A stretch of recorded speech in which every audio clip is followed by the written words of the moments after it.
Hi friends, welcome to our channel Chandra's kitchen. చూసారా, నేను ఈరోజు మీకు పునుగుల రెసిపీ చూపిస్తానండి with tomato chutney. Super crunch and Emmy అండి, చాలా బాగుంది. దీని ప్రిపరేషన్ ఇప్పుడు మనం వీడియోలో చూద్దాం. చూసారా, చూస్తుంటే నోరు ఊరిపోతుంది కదండి. చాలా బాగుంది చట్నీ. పల్లీల చట్నీ కాదు, టమాటో చట్నీ. చూసారా, నేను ఆల్రెడీ పిండి పట్టేసి ఉంచానండి. నేను ఇది ప్రాసెస్ ఫస్ట్ స్టార్టింగ్లో చూపించలేదు. నేను 1 గ్లాస్ మినపప్పుకి 2 గ్లాసెస్ రైస్ తీసుకున్నానండి. అది కూడా రేషన్ బియ్యం అయితే బాగుంటుందని చెప్తే దానికి అవే తీసుకున్నాను. చాలా బాగుంది. చూసారా ఎంత బాగా పొంగిందండి పిండి. ఎప్పుడైనా ఇలా మనం తీసుకున్నప్పుడు మనకి ఎంత క్వాంటిటీ కావాలో అంత సపరేట్గా ఒక బౌల్లోకి తీసుకోవాలండి. మీరు ఎప్పుడైనా గుర్తుపెట్టుకోవాల్సినటువంటి టిప్ ఏంటంటే, ఇలా మనం ఎంత కావాలో అంత తీసేసుకొని మిగతాది ఫ్రిడ్జ్లో పెట్టేసేసుకుంటే పులుపు ఎక్కదండి. పిండి కూడా మనం ఏదైనా కూడా డిఫరెంట్గా పునుగులు, దోశ, ఇడ్లీ, గుంట పొంగనాలు అలా ఏవైనా వేసుకోవచ్చు. సో అందుకని మనకు కావాల్సిన క్వాంటిటీ సపరేట్గా ఒక బౌల్లోకి తీసేసుకొని మిగతాది ఫ్రిడ్జ్లో పెట్టేసుకోవాలి. సాల్ట్ కూడా యాడ్ చేయొద్దండి. ఎప్పుడైతే మనం తీసుకుంటామో అప్పుడే యాడ్ చేసుకోవాలి. చూడాలి, ఇప్పుడు టేస్ట్కి సరిపడా సాల్ట్ వేసాను, కొంచెమే జీరా వేసానండి. నేను ఆనియన్ కానీ గ్రీన్ చిల్లీ కానీ ఏమీ వేయలేదు. దీనిలో ఇప్పుడు 1 టేబుల్ స్పూన్ మాత్రమే మైదా వేసానండి. ఇలా వేయటం వల్ల ఏమవుతుంది అని అంటే, ఫుల్ టేబుల్ స్పూన్ అండి ఇది. సో ఇలా వేయటం వల్ల ఏంటంటే ఆయిల్ అనేది అస్సలు పీల్చదండి. మీరు ట్రై చేయండి. అదే మనం ఈ మైదా యాడ్ చేయకుండా వేసామంటే, మైదా కానీ గోధుమ పిండి కానీ యాడ్ చేసుకోవచ్చు అండి, అది మీ ఇష్టము. ఇలా యాడ్ చేయకుండా వేసామంటే ఎక్కువ ఆయిల్ పీల్చేస్తుంది. ఇలా 1 స్పూన్ యాడ్ చేయటం వల్ల ఏంటంటే ఆయిల్ అనేది అస్సలు పీల్చదండి. ఇలా ఒక బాండి పెట్టుకొని మనము ఇప్పుడు చట్నీ ప్రిపరేషన్ చూద్దాం. పిండి ఆల్రెడీ కలిపి పెట్టేసుకున్నాం కదండి. ఇలా కొంచెం ఆయిల్ వేసేసుకొని కొంచెం పల్లీలు తీసుకుందాం. 1 గుప్పెడు పల్లీలు, ధనియాలు, జీరా 3 వేసుకొని ఫస్ట్ రోస్ట్ చేసుకుందామండి. ఎప్పుడైనా పల్లీలు మనం వేయించుకునేటప్పుడు చెక్ చేసుకోవాలండి. ఏ చిన్నది అంటే ఒక చిన్న పుచ్చు గింజ అలా ఉంటే మాత్రం చట్నీ మొత్తం పాడవుతుందండి, టేస్ట్ అంతా. సో అది ఒకటి జాగ్రత్తగా చూసుకొని లో ఫ్లేమ్లో పెట్టుకొని డ్రై రోస్ట్ చేసుకోవాలి. మంచిగా వేగాలండి. వేగినప్పుడే చట్నీ బాగుంటుంది, మీకు ఈవినింగ్ కూడా పాడవకుండా ఉంటుంది. సో చక్కగా వేగిపోయాయి కదండి. దీనిలో కొంచెం సైడ్ కనుక్కొని ఇప్పుడు మనము రెడ్ చిల్లీ వేసుకుందాం. దీంట్లో గ్రీన్ చిల్లీ కాదు, మన స్పైసీకి తగ్గట్టుగా రెడ్ చిల్లీ వేసుకుందాం. వీటిని కూడా మంచిగా ఫ్రై అయ్యే వరకు వేయించుకోవాలండి. హై ఫ్లేమ్ పెట్టకూడదు, ఎప్పుడైనా మీడియం ఫ్లేమ్ కానీ లో ఫ్లేమ్లో పెట్టుకొని కానీ వేయించుకోవాలి మనం. దూరగా ఎప్పుడైతే మంచిగా వేగితే అప్పుడే టేస్ట్ బాగుంటుందండి. రెడ్ చిల్లీ చూసారా వేగిపోయాయి కదా.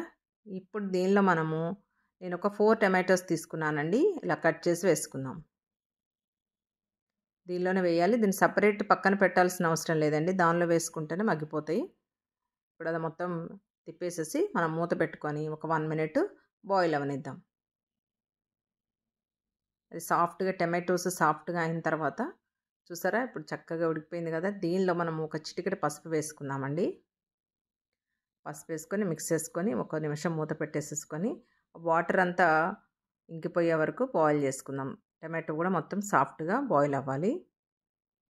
రెగ్యులర్గా పల్లీల చట్నీ కాకుండా ఇలా ట్రై చేయండి, చాలా బాగుంటుందండి. ఇది దోశకి బాగుంటుంది, ఇడ్లీకైనా బాగుంటుంది, ఇలా పునుగులకైనా బాగుంటుంది, దేనికైనా కూడా బాగుంటుందండి. టిఫిన్స్కి అయితే ది బెస్ట్ అన్నట్టు. అంటే ఎక్కువ పల్లీల చట్నీ తినటం వల్ల ఫ్యాట్ కొంతమంది తినకూడదు అంటున్నారు కాబట్టి ఇలా మిక్సీ జార్ తీసుకొని ఇది చల్లారిన తర్వాత వేసుకోవాలండి. గ్రైండ్ చేసుకునేటప్పుడు ఏదైనా మీకు తెలిసిందే, నార్మల్గా టేస్ట్కి సరిపడా సాల్ట్ వేసుకుంటున్నాము. 4 వెల్లుల్లి రెబ్బలండి. 4 వెల్లుల్లి రెబ్బలు వేసుకొని ఇప్పుడు గ్రైండ్ చేసేసుకుందాం, ఫైన్ పేస్ట్ చేసేసుకుందాం. చూసారా మన చట్నీ రెడీ అయిపోయింది కదా. దీనిలో కొంచెము పోపు పెట్టుకుందామండి. అది యువర్ విష్, మీకు ఇంట్రెస్ట్ ఉంటే పెట్టుకోవచ్చు, లేదంటే స్కిప్ చేసుకోవచ్చు. నేనైతే పోపు పెట్టాను. ఇలా పోపు వేసేసుకుంటే ఏంటంటే చాలా బాగుంటుంది, కలర్ఫుల్గా ఉంటుంది, టేస్ట్ కూడా సూపర్ అమ్మీ ఉంటుందండి. ఇప్పుడు మనం పునుగుల ప్రిపరేషన్ చేద్దాం. చూసారా బాండి పెట్టుకొని నేను ఆయిల్ కూడా వేసేసుకున్నాను. ఆయిల్ హీట్ ఎక్కిన తర్వాత ఇదేంటంటే బాగా కాగాలండి. నూనె బాగా కాగిన తర్వాత మీడియం ఫ్లేమ్లో పెట్టి వేసుకోవాలి మనం. హీట్ ఎక్కక ముందు అసలు వేసుకోకూడదు. ఇలా వేసిన తర్వాత 1 నిమిషం వదిలేద్దాం మనం. ఇలా అవే పైకి వచ్చిన తర్వాత అప్పుడు మూవ్ చేస్తే బాగుంటుంది, కానీ వేయంగానే తిప్పకూడదండి, వాటంతట అవే పైకి వచ్చేస్తాయి. చూసారా ఇలా వచ్చినాయి కదా. ఇప్పుడు టర్న్ చేసేసుకొని మంచి గోల్డెన్ బ్రౌన్ కలర్ వచ్చే వరకు వేయించుకోవాలండి. మంచి క్రిస్పీగాను చాలా బాగుంటుంది. ఆయిల్ అనేది మనము మైదా యాడ్ చేయటం వల్ల ఆయిల్ అనేది అస్సలు పీల్చలేదండి, చాలా బాగా వచ్చాయి. మీరు కూడా ఇలానే ట్రై చేయండి. ఇప్పుడు మనం సెపరేట్ చేసి ఒక ప్లేట్లోకి షిఫ్ట్ చేసేసుకుందాం. ఇలా మిగతా పిండి కూడా అంతానే ఇలానే వేసుకోవాలండి. నూనె బాగా హీట్ ఎక్కిన తర్వాత మీడియం ఫ్లేమ్లో పెట్టి వేసుకోవాలి. ఇలా అన్నీ టర్న్ చేసుకొని మంచి కలర్ వచ్చే వరకు వేయించుకుంటే క్రిస్పీనెస్ ఉంటుంది, బాగుంటుందండి టేస్ట్ కూడా. మీరు కూడా ఇలానే ట్రై చేయండి తప్పకుండా. అలా తిప్పడం వల్ల స్పూన్తో ఏంటంటే ఈవెన్గా వేగుతాయండి, ఫ్రై అవుతాయి. బోండా ఏంటంటే కొంచెం వేగంగా పైకి వచ్చేస్తే అలానే ఉండిపోతుంది కాబట్టి అన్ని సైడ్స్ కాలాలి కాబట్టి మనం అలా తిప్పుకుంటే చూసారా ఎంత కలర్ఫుల్గా ఉన్నాయండి. మీరు కూడా ఇలానే ట్రై చేయండి. ఇది ఈవినింగ్ స్నాక్ లాగైనా మార్నింగ్ బ్రేక్ఫాస్ట్కైనా కూడా బాగుంటుందండి.